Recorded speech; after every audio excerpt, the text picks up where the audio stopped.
आज भारतीय जनता पार्टी की को जनादेश मिले 1 महीने से ऊपर हो गया। उनकी सरकार भी बन गई और मंत्रिमंडल का भी गठन हो गया, विभाग भी बटे।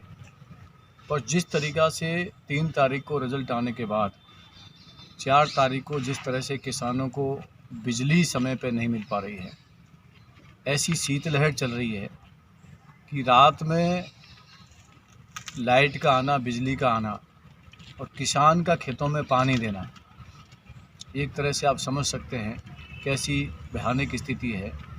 मेरी सुनने में आई है कम से कम 2 से 3 किसानों की मौत भी हो गई है।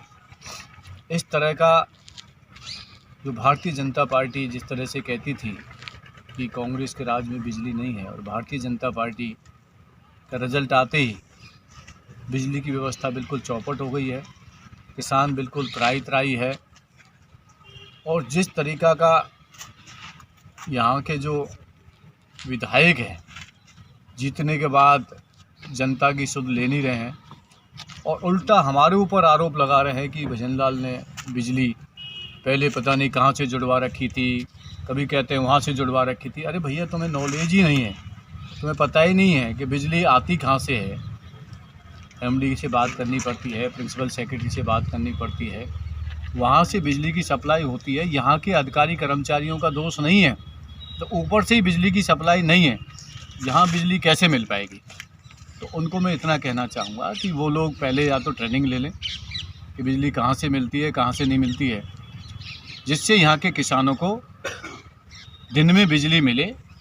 और वो कहते थे उस टाइम कि मैं भैया कोरिया हूँ, तो कोरिया जी अब थोड़ा समझ लें कि ऐसे कोरिया कहने से काम नहीं चलेगा। लोगों को सुख सुविधा चाहिए, अब बहानेबाजी से काम नहीं चलेगा, क्योंकि जैसे बहानेबाजी आप मार रहे हो और जिस तरीक़ा से व्यवस्थाएं बिल्कुल ठप हैं। हमारी रोडवेज की 2 बसें यहाँ से जाती थीं गोवर्धन और दिल्ली के लिए, उन रोडवेज की बसों को बंद कर दिया गया है। और जिस तरीक़ा से हॉस्पिटल में व्यवस्था ख़राब है, पूरी व्यवस्था चरमरा गई है, गरीब लोगों पर अत्याचार हो रहे हैं, सुनने वाला कोई है नहीं। तो मैं उनको ध्यान दिलाना चाहूँगा, या तो वो अपनी व्यवस्था सुधार लें, नहीं तो फिर हम लोग इतने कमज़ोर नहीं हैं कि हम व्यवस्था नहीं सुधरवा दें। और ठीक है, आपकी बात, आप थोड़ा सा मुख्यमंत्री जी के ख़िलाफ़ हैं, आपकी सरकार में चल नहीं रही, वो हमें समझ में आ रहा है, क्योंकि आप की जो व्यवस्था है वो ठीक ढंग से वहाँ बैठ नहीं पा रही हैं। उनके आसपास के जो लोग हैं वो अभी से ही लड़ रहे हैं, झगड़ रहे हैं। कोई कहता है मेरा अधिकारी लगेगा, कोई कहेगा मेरा एसएचओ लगेगा, कोई कहता है मेरा यहाँ पर फलाना काम हो गया। लोगों को डराया जा रहा है, धमकाया जा रहा है, वसूली की जा रही है। और जिस तरीक़ा से काम बंद पड़े हैं, सड़कों के काम बंद पड़े हैं, नगर पालिका के काम बंद पड़े हैं, सड़कें बन नहीं रही हैं, वो जो बिल्डिंग स्वीकृत की हैं वो बन नहीं रही हैं। तो मेरा उनसे अनुरोध है, निवेदन है, भगवान सद्बुद्धि दे उनको, और इतना सोचें कि ये जो काम हमने स्वीकृत कराए कम से कम इनको तो पूरा करा लें। नहीं तो हमें पता है स्वीकृत नहीं करा पाओगे आप, और जो काम स्वीकृत हो गए हैं उनको पूरा करा लें। और नहीं तो वो पूरा नहीं कर पाएंगे तो निश्चित तौर पे हम लोग आंदोलन भी करेंगे, हम लोग ज्ञापन भी देंगे। और अब होश में आके अपना काम संभालें। जनता ने लोकतंत्र के अंदर, डेमोक्रेसी के अंदर आपको जनादेश दिया है, हमने अपनी हार स्वीकार की है, परंतु अब बहानेबाजी से काम नहीं चलेगा। ये लड़ाई झगड़ा, मीटिंग करना, आपस में लड़ना झगड़ना, ये इनका आपस का पार्टी का मामला है।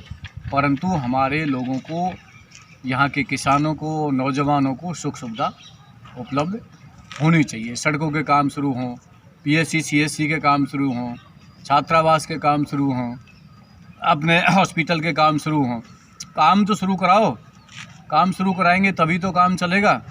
काम शुरू करा नहीं रहे हैं, बहानेबाजी ले रहे हैं। तो मैं इतना ही कहना चाहूँगा, श्री बहादुर सिंह जी कोहली, आप लगातार 5 बार आप लोग चुनाव जीते हैं, आपको जनादेश जनता ने दिया है।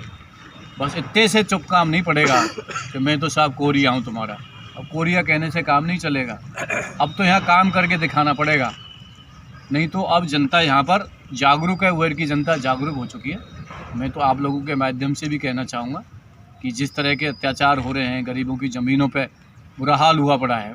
और एक मैं कहना चाहूँगा, अरे बहादुर सिंह जी, जिस नगर पालिका के ईओ के खिलाफ जांच चल रही थी, जहां गमन का आरोप है, उसी को चार्ज दिलवा दिया आपने। भ्रष्टाचार की जननी बना रहे हो इसको, नगर पालिका को, हैं? आप तो भ्रष्टाचार के बड़ी बड़ी बातें बोलते थे। जिनकी जांच चल रही है, कलेक्टर के अध्ययन कमेटी के अंदर जांच हुई है, उस ईओ को लगवा रहे हो आप लोग। क्या लालच है आपको? आपको लालच क्या है?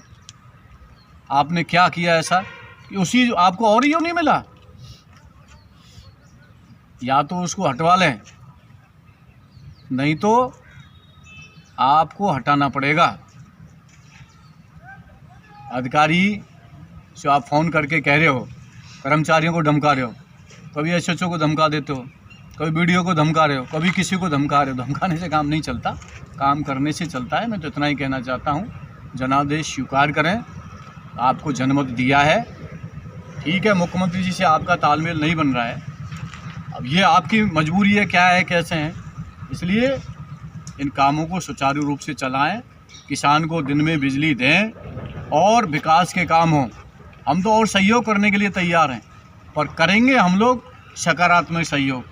यदि आप लोग ऐसे जो हमारे काम हैं उनको रोकेंगे तो हम लोग निश्चित तौर पर आंदोलन करेंगे और इन कामों को रुकने नहीं देंगे। मैं तो इतना ही कहना चाहता हूँ आप सब लोग मीडिया के भाइयों से कि आज हम सब लोगों ने अल्प समय के अंदर आज एक छोटी सी प्रेस कॉन्फ्रेंस रखी है, और यदि ये सुधार नहीं हुआ तो हो सकता है 14 तारीख बाद हम फिर दोबारा इसका जो भी कार्यक्रम है फिर दोबारा से हम लोग रखेंगे।